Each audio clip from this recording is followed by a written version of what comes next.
Welcome to the Ricky Matthews Show from the Citizens Bank Studio. I hope you're having a great day. This is the show that celebrates the many, many people all across this great state who are working so hard to make our state such a great place to live, work, and play. Hey, we have a special show today really focused on journalism, something that is near and dear to my heart, something that I like to come back to from time to time. Before we do, though, I actually came across a quote from Dionne Warwick, of all people. She was born back in 1940, December 1940. And she said this, and I thought it was terrific. It sort of applies to journalism the way I see it, but here's what she said. My self-imposed mandate is to be the voice for the voiceless, to be the voice for the voiceless. You know, that's a pretty simplistic way to say what journalism is all about, but that's what journalism is about as well. It's about enabling democracy. It's about creating the opportunity for people to be heard and giving voice to the voiceless. I thought a great way to lead into this conversation is simply this, that I had I saw a post on Facebook from a friend of mine, David Mott. We went to school together back in high school, and we stay in touch with each other through social media these days. But David posted this. It was kind of short and sweet, but it was very powerful. He said, wake up, listen, think for yourself, research the facts, but first research your source. I think a lot of people are thinking about that these days. I went into the feed, and this is what I said. I can't agree more. It takes more time, but it leads to more clarity. And that doesn't mean it becomes easier. In fact, it is often more perplexing and harder to digest the truth. Sadly, for too many, it's easier to wake up, check your biased sources on social media, and be told what to think. So it's so much easier. A captured and defeated German soldier at the end of World War II said to another 15-year-old German soldier, "It can be harder to hear the truth than it is to believe a lie." I thought that was a great quote. And I just finished by saying this is why history repeats itself. Tragically, there's a great role for journalism and all of that. And then ultimately, a friend of mine, William Weatherly, kind of chimed in, and he said, I assume this also applies to writers and editors at ABC, CBS, NBC, New York Times, Washington Post, CNN, MSNBC, and Fox. But you know, it's true. There's a lot of agenda-based journalism, and that's simply the point that he was making. And then I went on to tell William that we were going to have this conversation today with my friend, a Pulitzer-Prize winning journalist and editor, Jim Asher. We'll tell you a little bit more about Jim here in just a second. He's been on the show before. He's someone I enjoy staying in touch with. How you doing, Jim? Excellent. Thanks for having me. I appreciate it. So I first met Jim when he came here for Knight Ridder after Hurricane Katrina as a journalist. He's been an investigative journalist. He led the Washington Bureau from McClatchy. He even covered the Mueller investigation of Donald Trump for the Associated Press, and there's a lot of points in between. But you've had a terrific career, but you've also, in your retirement, of course, you continue to write, Jim, but in your retirement, you're an observer of an industry that has had a lot of troubling twists and turns, aren't you? Absolutely. It's probably one of the most troubling parts of being out of the business is watching the transformation of it in the last 5 or 6, 7 years. It's remarkable, and it's happened at a clip that surprised me deeply. I didn't think it would be as full of change as it's been. You know, some of it for very positive, and some of it not so much.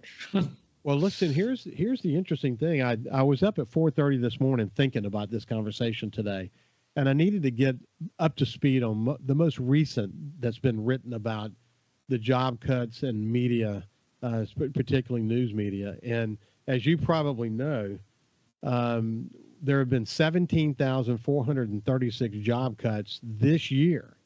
That outpaces the 16,750 cuts that were made during the pandemic. And they come from traditional media, they come from startups, they come from a wide range of media. But the reality is that journalism specifically has continued to take unbelievable cuts. It's interesting too that I noted that during the Trump administration, you saw a lot of people being brought to the news, a lot of more journalists that were being hired. And then once he was out and people didn't feel, whether it was a threat or the opposite of threat, they haven't been as interested in. And we've seen like traffic at the New York Times and Washington Post, for example, fall significantly. So these are challenging times, aren't they? They certainly are. And, complicating this issue of a lack of resources is sort of a transformation in what's regarded as news. And an awful lot of places have replaced fact-based journalism with opinion-based journalism. And to me, that's one of those shifts that that sort of reinforce the negative opinion of journalism along the way, because there's not an opinion any journalist or commentator can have that isn't going to have half people on the planet hating it.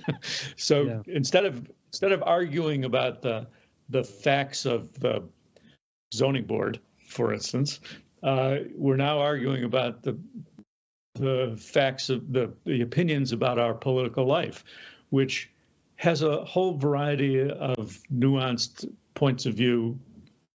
And if that's all you're hearing, and that's all you're reading, you're not doing very well in terms of informing yourself. So, Jim, I think the way you just said that is terrific, because, before we were talking about fact-based, and my friend Alberto Ibargüen, the former chairman of the Knight Foundation, often said that it was so important to keep local journalism healthy so that we could provide the facts, not within the context of some editorial voice, but the fact, so that people could participate in democracy and then decide for themselves how they want to think. It seems like we've skipped past the grueling process of gathering those facts, which is extremely costly, and going straight to just the editorializing. And now instead of, as you pointed out, discussing the facts, we're debating the opinion about it, and it makes for democracy to be. It creates a situation for democracy that is extremely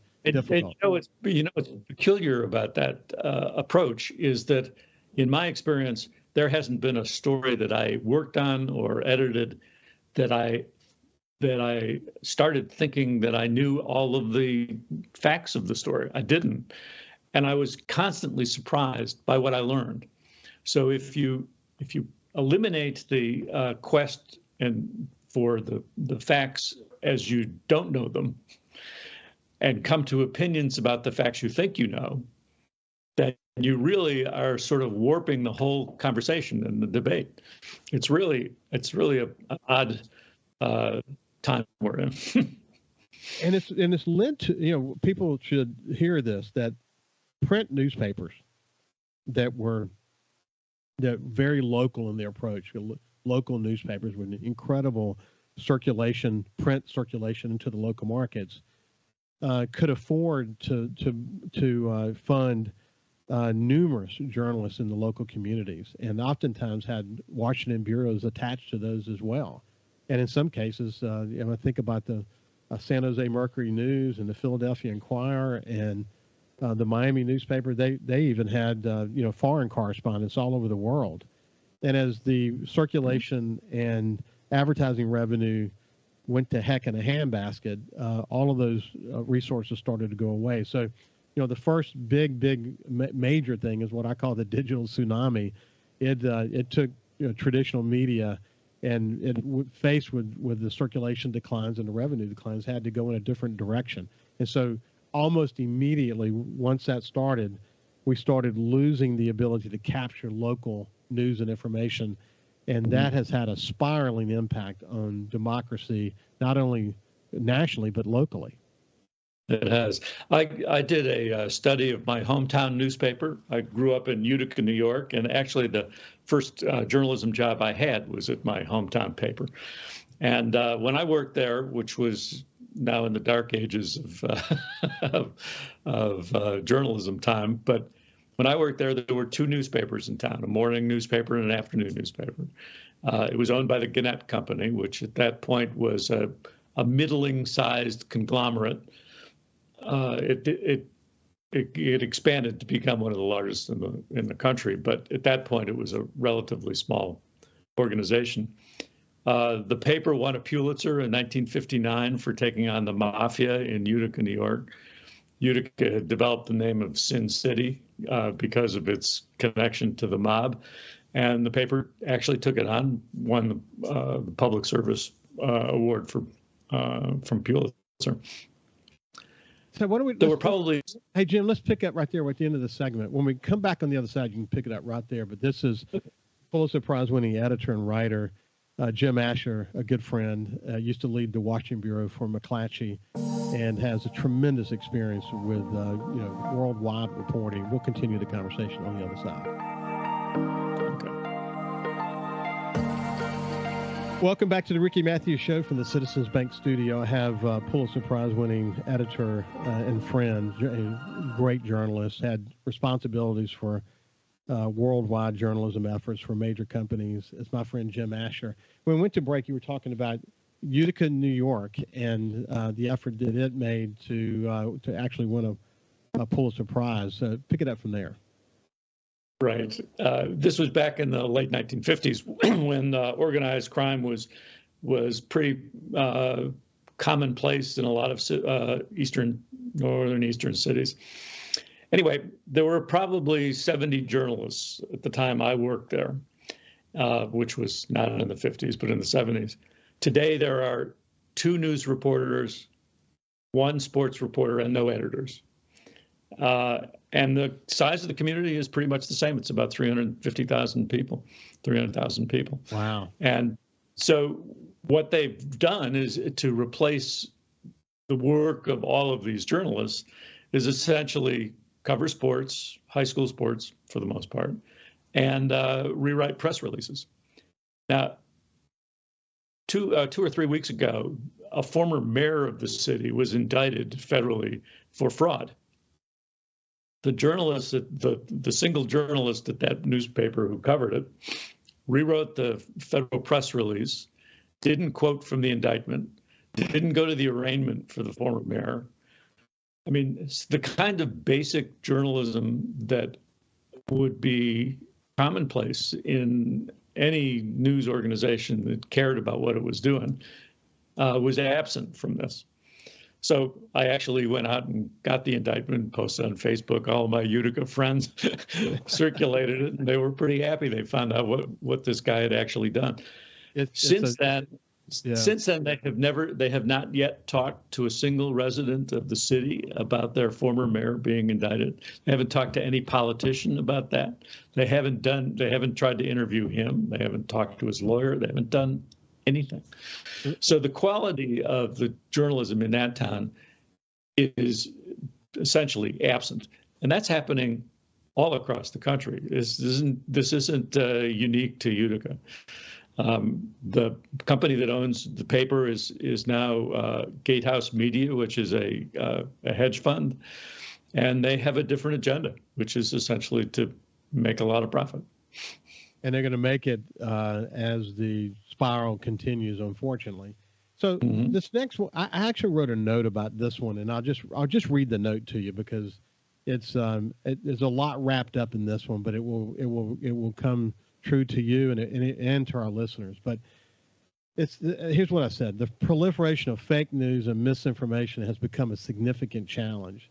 The ease of sharing information online, coupled with a lack of fact-checking and verification, has led to the spread of false and misleading information. This has eroded trust in journalism and made it more difficult for audiences to discern reliable sources. I mean, the notion of trust and credibility,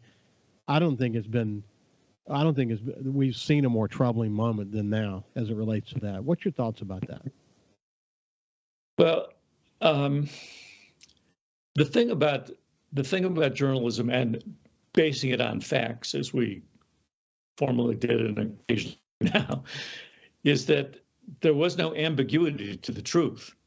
You know, you would publish a story about the financial misdealings of the mayor, and to publish it, you had to have the proof of the misdealings. So you there was no way that a critic of the story could take it apart and say it's not true because the facts were all there. So when you minimize the amount of facts that are included in a story, and you do a very surface job of covering things, or you don't cover them at all, and you've replaced a lot of the fact-based journalism with opinion. You have no leg for that truth to stand on, and your reputation and your trustworthiness is all on a very shaky foundation. And it seems to me that beyond the fact that journalism has had a difficult time, the country needs to be able to trust its journalists. It can't have a robust democracy without that trust. And by relying on the kinds of journalism that we now do, the agenda-based journalism or the opinion-based journalism, that ability to be confident that what you read is factually true and not biased is really hard, and it fuels the idea that journalists are on somebody's side, and it's always somebody else's side. It's a very strange place to be. And you mentioned earlier that the voice to the voiceless idea. If there was any kind of side that journalists had over the years, it was to promote a conversation about what people didn't have. Yeah. And the last since the teens of 2000s, when things began to unravel for journalism, we've also seen an increase in the inability of government to do things about the things that matter to people. For decades, Washington didn't actually attack the problems that were affecting workers in the country. The offshoring of jobs, the changing dynamics of capitalism, where the executives of organizations made multiple hundreds times more than the workers in the organization, the inequality of wealth, the fact that the biggest promoter of bankruptcy in America is healthcare costs. The influence of lobbyists in the pharmaceutical industry and how that affected how Medicare is organized and how it couldn't negotiate for drug prices. All of these issues that were hitting the hearts and souls and pocketbooks of Americans were not tackled by government, and journalists, reflecting the activity level of government, but not the truthiness of what they were trying to do, we're missing a lot of these stories. And so it's not surprising that our foundation for truth and our foundation for and our reputations have been damaged over the years. Well, and resulting from that is that people are then easily misled to believe that this over here is the big problem, even though it's not, but it's the populist sort of attention toward that, whatever it is, when the real problems over here aren't getting addressed. So we end up having a Congress that is paralyzed in a lot of respects. And, I thought, listen, I got that quote, it can be harder to hear the truth than it is to believe a lie, that one German soldier saying it to another, on the new Netflix World War II series. Is terrific. If you haven't seen it, everyone should watch it. Even though you may have seen it before, you may have seen the story, you may have read all you want to know about World War II. It's a great story that reminds us how we got to that place. Mm-hmm. And you should always have in your mind when you see something like that is this: how do we keep history from repeating itself? Ironically, adjacent to that, I think it's a 2017 or roughly thereabout documentary about Hitler that also got posted. And gosh, it's such a telling reminder for me about how someone like that can evolve over such a long period of time to become a figure, a worldwide figure that could literally change the course of history in the way that it did. Journalism has a role and making sure we don't enable history to repeat itself. I know that, when you think about what's happening in Israel today, in Palestine, and the anti-Semitism that has evolved, we history repeats itself, doesn't it, Jim? It does. It does. I'll tell you, I've also have some opinions about the coverage of the Israel issues these days, and there is no doubt that Hamas is a terrorist organization. There is no doubt that they are inhumane and horrific behavior, and what they do to people. That doesn't require us to ignore the fact that the Palestinian problem has been a problem for decades, from the beginning, and that the aggressiveness of Israel to destroy Hamas is not only destroying Hamas, but it's also provoking people to wonder, particularly in Palestine, I'm being killed. Who is doing it? And that's only going to promote more outrages against Israel. The global reaction to that war and the conflict has really been sadly muted. It's in terms of making action, taking steps to fix it. Why don't we do this? When we come back on the other side for the final segment, we'll get Jim Asher's view about coverage. Too much agenda-based coverage around this. As a former editor of worldwide issues, how would he have done it differently? We'll see you on the other side with Jim Asher.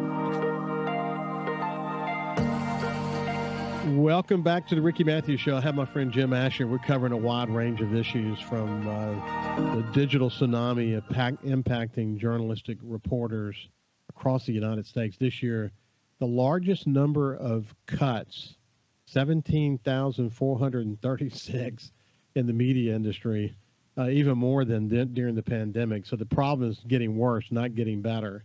And we've got a real problem. And it's important that we have good, unbiased journalism taking place so we can all formulate our own points of view. And Jim points out that too often we're not having debates about the facts, but we're having debates about the opinion. And that's not a good place to start. I mean, we can eventually get there, but the initial conversation should be based on facts. And when we went to break, we were talking about the Israeli-Hamas conflict and Palestinian conflict. And Jim was alluding to the fact that, there's never right and wrong in any situation. There's always going to be shades of gray. But I wanted to get your point of view about the coverage efforts that are happening over there now. There seems to be a lot of agenda-based reporting. It probably drives you crazy as an editor. But how do you assess the situation, and what would you do differently? Well,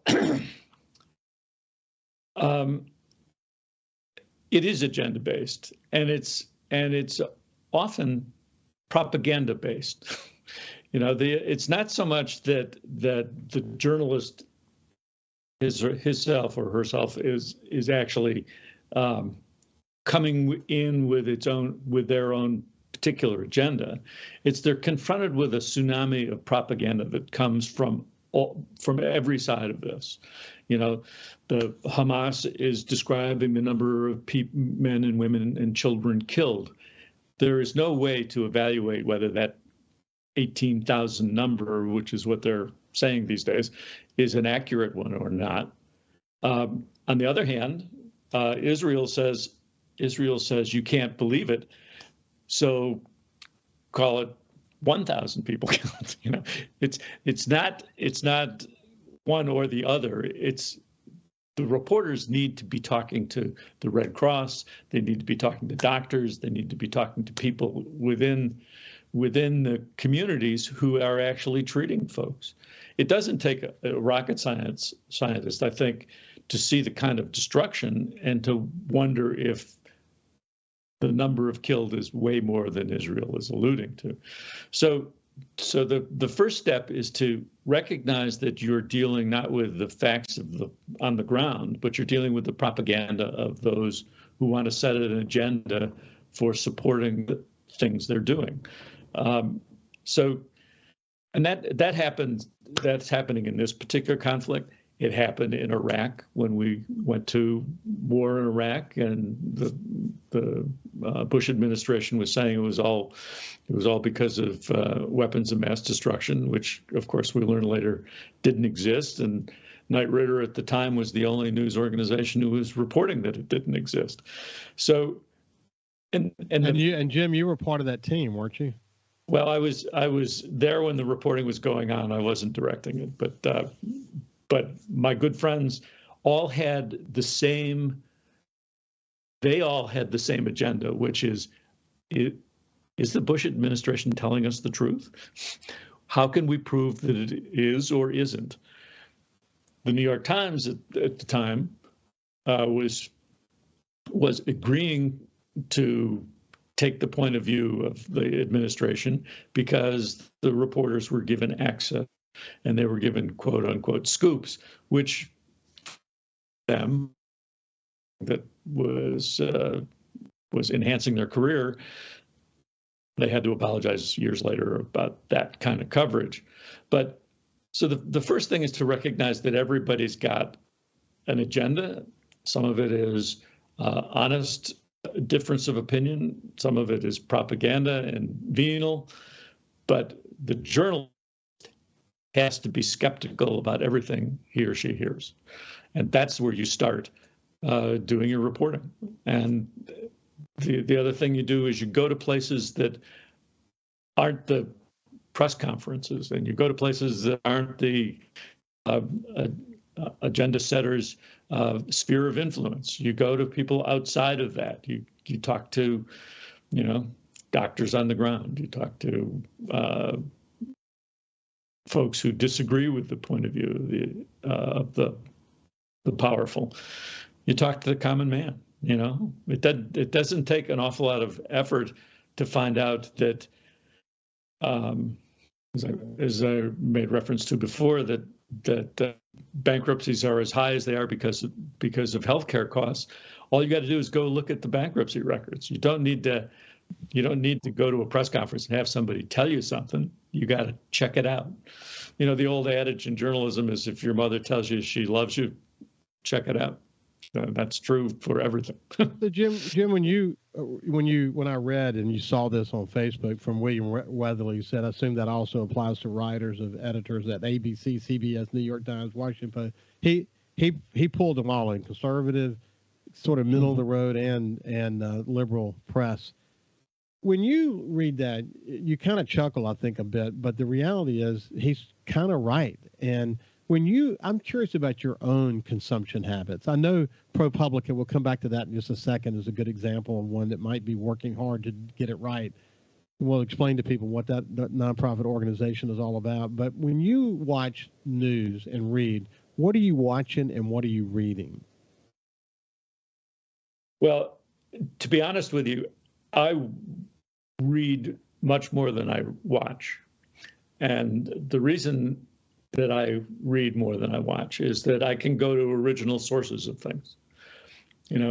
For instance, there was a story just the other day about a filing that Jack Smith made in Washington, and the TV radio journalists had a take on it. I went to the actual filing and read it, and it was a little bit different. It wasn't as flamboyant as some of the television liberals journalists wanted to make it seem. It was a little more nuanced than that. So I spend my time actually going beyond the television journalism, because I don't actually think that the TV journalism is very helpful. It's great for what happened. It's not very good for what really happened. Yeah, that's a good point. So if you're a consumer of the internet, every once in a while you'll see some kind of viral video going on. There was one not long ago out of Philadelphia where a house blew up, you knew you saw that video, it would make the news, and it did. So virtually every day you'll find on the internet a viral video that becomes news. In my view, that's often not news. It's there because it's a dramatic picture. Television likes pictures, so they're going to put it on. So I find that if you rely on TV news, and that's both liberal, conservative, middle of the road TV news, you don't get enough information to make an informed opinion. And we know this for a fact that producers and editors and owners of cable news channels, they're focused on growing audience. And so they're heavily engaged in what is reported. Reporters don't have the freedom to report the facts like you would, for example, at a major news outlet that is focused on doing objective reporting. But it can be incredibly troubling to get to the facts. We're in a tough situation. You know, as it relates to that specifically, by the way, I'm curious about all you hear on cable news today is that democracy is at risk. And this is an election like no other. Of course, the Trump angle of all this, they've already decided where they stand on all of that. You having sort of covered the Mueller report for the Associated Press, you have some insights into that. Is democracy at risk, in your opinion? Well, I think every election, democracy is at risk. You know, I lament the fact that most of the time, something south of 50% of the people in the country who can vote actually vote. So we're not the most robust democracy because most of our citizens sit home and they don't participate. So to me, every election is at risk. I think in some ways, the influence of Trump and his commentary on authoritarianism and how Putin is a genius and how the dictator in China is a genius, and how he's going to be a dictator for a day. You know, he's saying all of these things. They're not something that's made up by anybody. So it's going to provoke people to say there's trouble ahead. Why don't we do this? We'll pick it up right there on the other side, the very interesting point in the conversation, and we'll see what Jim's perspective is on all this for the final segment. When we return, this is Jim Asher, Pulitzer-Prize winning editor, and we'll continue the conversation after this. Welcome back to the Ricky Matthews Show from the Citizens Bank studio. I have my friend Jim Asher, who's a Pulitzer-Prize winning editor, and he's has an incredibly awarded career. Someone I have a lot of respect for. In fact, was a journalist that came here for Knight Ridder and helped the Sun-Herald after Hurricane Katrina. That's when I met Jim, and we've stayed in touch since. When we went to break, we were talking about is democracy at risk and sort of the way that Trump's being portrayed these days in the press. And obviously, as Jim pointed out in a note to me, this is an election like none other. But the point that he made just before we went to break is he did say that Putin and Xi are geniuses and that he was going to be a dictator for at least a day on the first day in office. He did say these things. And so, Jim, pick it up from there. Yeah, so what I think that rhetoric by Trump does is it sort of plays to the inadequacies of our journalism, because rather than trying to deeply inform themselves about what he means, they just repeat it. And then they link that to the polling that's going around, which basically says Trump is unassailable as a nominee for the Republicans, and that Biden is not going to is not appreciated as a candidate.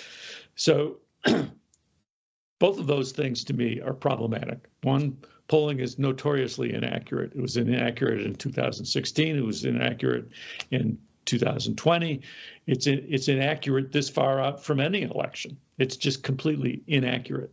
But rather than downplaying the poll, it becomes a crucial fact to show that democracy is at risk.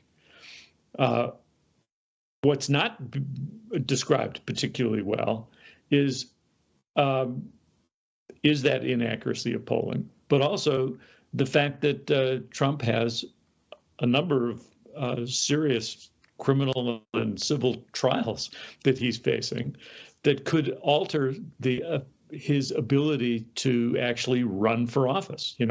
One of his trials is a federal criminal trial. It's supposed to get underway in March of next year. That will be plenty of time to finish it up before the election. And suppose he's convicted. Is that going to make him a viable candidate? And suppose he's jailed. Is that going to make him a viable candidate? None of these things get discussed by most of the journalists that I read.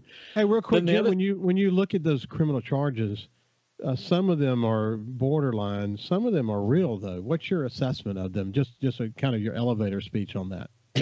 Well, I think it's a mistake to assume that the most unique prosecution in the history of America would be conducted without the prosecutors being pretty certain that they could win their case.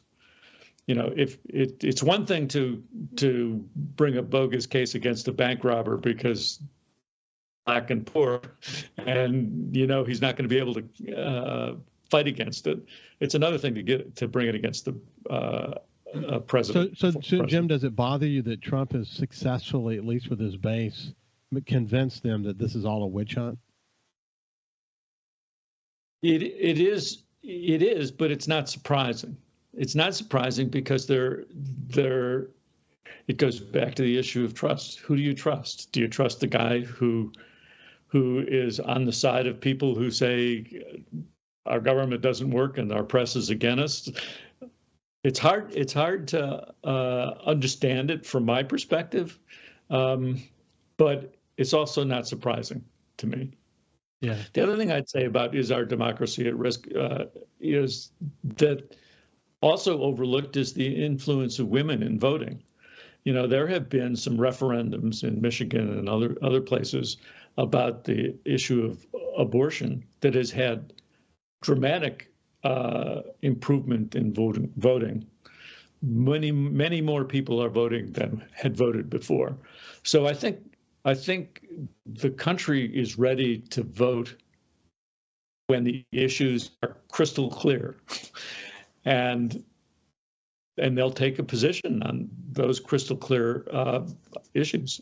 So I don't fret. Many of my friends fret, but I don't fret. I think that we're going to have a unusual time for the next 9 months or so before 10 months before the next election. But I have great faith in the American public to do the right thing. I do too. And whereas now the polarizing ends are defining the conversations that we're having in the public square, that people are concerned and they're going to do their homework. And, let's say Trump has a base of 30% and that's not going to move.